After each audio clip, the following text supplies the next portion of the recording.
Hello दोस्तों, आपका स्वागत है मेरे YouTube चैनल पर। तो आज का हमारा जो टॉपिक है वो सूक्ष्म जीव है, जिसमें हम जीवाणु के बारे में पढ़ेंगे, बैक्टीरिया के बारे में पढ़ेंगे। ठीक है, तो वीडियो में बने रहें और वीडियो को लाइक ज़रूर करें। जीवाणु यानी बैक्टीरिया। जीवाणु की जो खोज है वो एंटोनी ल्यूवेनहोक ने की है। ठीक है, आपको याद रखना है, क्वेश्चन आता है कि जीवाणु की खोज किसने की, तो आपको आंसर देना है एंटोनी ल्यूवेनहोक ने।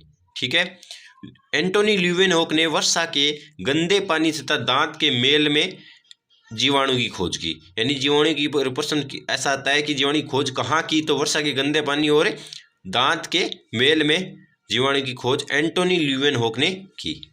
ठीक है, उसके बाद बात करते हैं बैक्टीरिया शब्द कोहेन व एरनबर्ग ने दिया। अगर पूछा जाता है कि बैक्टीरिया शब्द किसने दिया, बात पूछी जाए कि बैक्टीरिया की खोज किसने की, एंटोनी ल्यूवेनहोक ने। अगर क्वेश्चन आता है बैक्टीरिया शब्द किसने दिया, तो कोहेन व एरनबर्ग ने। ठीक है, उसके बाद बात करते हैं सर्वप्रथम खोजी गई जीवित जंतु कोशिका। अगर बात पूछी जाती है कि सर्वप्रथम खोजी गई जीवित जंतु कोशिका कौन सी है, उसका नाम क्या है, तो क्या होगा, एनिमले कूले। ठीक है, एनिमले कूले है वो जीवित जंतु कोशिका सबसे पहले खोजी गई थी, जो कि एंटोनी ल्यूवेनहोक ने खोजी थी। ठीक है, उसके बाद बात करते हैं बैक्टीरिया प्रोकैरियोटिक जीव होते हैं, अर्थात इनमें झिल्ली युक्त कोशिकांग नहीं पाए जाते। बैक्टीरिया कौन से जीव होते हैं, एक देखो यूकैरियोटिक जीव होते हैं और एक दूसरे प्रोकैरियोटिक जीव होते हैं। तो बैक्टीरिया है वो क्या है, प्रोकैरियोटिक जीव है। ठीक है, और इनमें झिल्ली युक्त जो कोशिकांग होते हैं, कोशिकाओं के जो कोशिकांग होते हैं, कोशिका अंग होते हैं, वो नहीं पाए जाते किसमें, बैक्टीरिया में।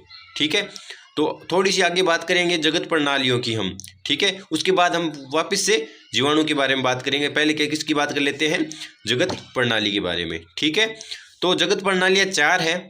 तो स्टार्ट कहाँ से होती है, दो जगत प्रणाली। ठीक है, दो जगत प्रणाली कैरोलस लीनियस ने दी है।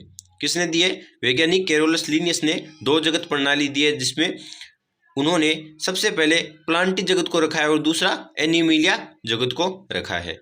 ठीक है, उसके बाद बात करते हैं तीन जगत प्रणाली। तीन जगत प्रणाली अर्नेस्ट हैकेल ने दी है। ठीक है, जिसमें उन्होंने प्लांटी और एनिमिलिया पहले से थे, क्योंकि कैरोलस लीनियस ने दिए थे। ठीक है, उनके साथ प्रोटिस्टा को भी क्या कर दिया है, ऐड कर दिया है। ठीक है, उसके बाद बात करते हैं चार जगत प्रणाली। चार जगत प्रणाली कोपलैंड ने दी है। किसने दी है, कोपलैंड ने। कोपलैंड ने क्या किया कि प्लांटी एनिमिलिया तो थे ही, उसके बाद प्रोटिस्टा भी तीन जगत प्रणाली में आ गए। उसके बाद उन्होंने मोनेरा को भी क्या कर दिया, ऐड कर दिया। तो चार जगत प्रणाली में कोपलैंड ने किस किस को रखा, मोनेरा, प्रोटिस्टा, प्लांटी और एनिमिलिया। ठीक है, उसके बाद आती है लास्ट और फाइनल पांच जगत प्रणाली, जो कि RH व्हिटेकर ने दी है। किसने दी है, RH व्हिटेकर ने। ठीक है, जिसमें उन्होंने फंजाई, मोनेरा, प्रोटिस्टा, प्लांटी और एनिमिलिया को रखा है। ठीक है, इन्होंने क्या जोड़ा है, फंजाई को जोड़ा है। ठीक है, तो ये आपको पांच जगत है वो आपको याद रखनी है, किसने दिए और किसने कौन सा दिया। ठीक है, तो सबसे पहले किसने दिया, कैरोलस लीनियस से दो जगत प्रणाली। उसके बाद तीन जगत प्रणाली अर्नेस्ट हैकेल ने, चार जगत प्रणाली कोपलैंड ने और पांच जगत प्रणाली RH व्हिटेकर ने। ठीक है, आगे बात करते हैं और आगे चलते हैं आगे बात करते हैं पांच जगत प्रणाली के अनुसार बैक्टीरिया को, यानी बैक्टीरिया की बात करें हम, तो पांच जगत प्रणाली के अनुसार बैक्टीरिया को मोनेरा जगत में रखा गया है। ठीक है, पांच जगत प्रणाली है, उस प्रणाली के अनुसार बैक्टीरिया को कहाँ रखा गया है, मोनेरा जगत में रखा गया है। ठीक है, आपको ये याद रखना है कि पांच जगत प्रणाली के अंदर बैक्टीरिया को, पांच जगत प्रणाली में बैक्टीरिया को मोनेरा जगत, यानी मोनेरा जो जगत है उस मोनेरा जगत के अंदर ऐड किया गया है। बैक्टीरिया में माइटोकॉन्ड्रिया नहीं होता है। इनमें माइटोकॉन्ड्रिया की समान कार्य मीजोसोम करते हैं। यानी बैक्टीरिया है उसके अंदर माइटोकॉन्ड्रिया होता ही नहीं है। ठीक है, और माइटोकॉन्ड्रिया नहीं होने के कारण जो माइटोकॉन्ड्रिया का जो कार्य होता है वो कौन करता है, मीजोसोम करता है। कौन करता है, मीजोसोम। माइटोकॉन्ड्रिया की अनुपस्थिति में मुख्यतः अनोक्ष शोषण होता है, यानी अनोक्ष प्रकार का क्या होता है, शोषण होता है। ठीक है, जैसे एक तो होता है ऑक्सीजन शोषण, ठीक है, जिसमें ऑक्सीजन कार्य करता है और ऑक्सीजन के कारण क्या होता है, शोषण होता है। और एक होता है अनोक्ष शोषण, जिसमें ऑक्सीजन की अनुपस्थिति होती है। ठीक है,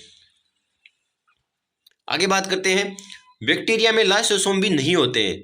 बैक्टीरिया क्योंकि ये प्रोकैरियोटिक जीव है बैक्टीरिया, तो इसमें क्या नहीं होता, लाइसोसोम भी नहीं होते हैं। इनमें लाइसोसोम के समान जल अपघटनी एंजाइम पेरिप्लाज्मिक अवकाश में भरे होते हैं। ठीक है, यानी बात कहना चाह रहे हैं कि लाइसोसोम तो होता ही नहीं है, ठीक है, लेकिन लाइसोसोम के समान ही जल अपघटनी एंजाइम होता है जो कि पेरिप्लाज्मिक जो अवकाश होता है उस अवकाश में भरे होते हैं। ठीक है, ये एंजाइम जल अपघटनी एंजाइम कहाँ भरे होते हैं, हाइड्रोलेज या पेरिप्लाज्मिक जो अवकाश है उनमें भरे होते हैं।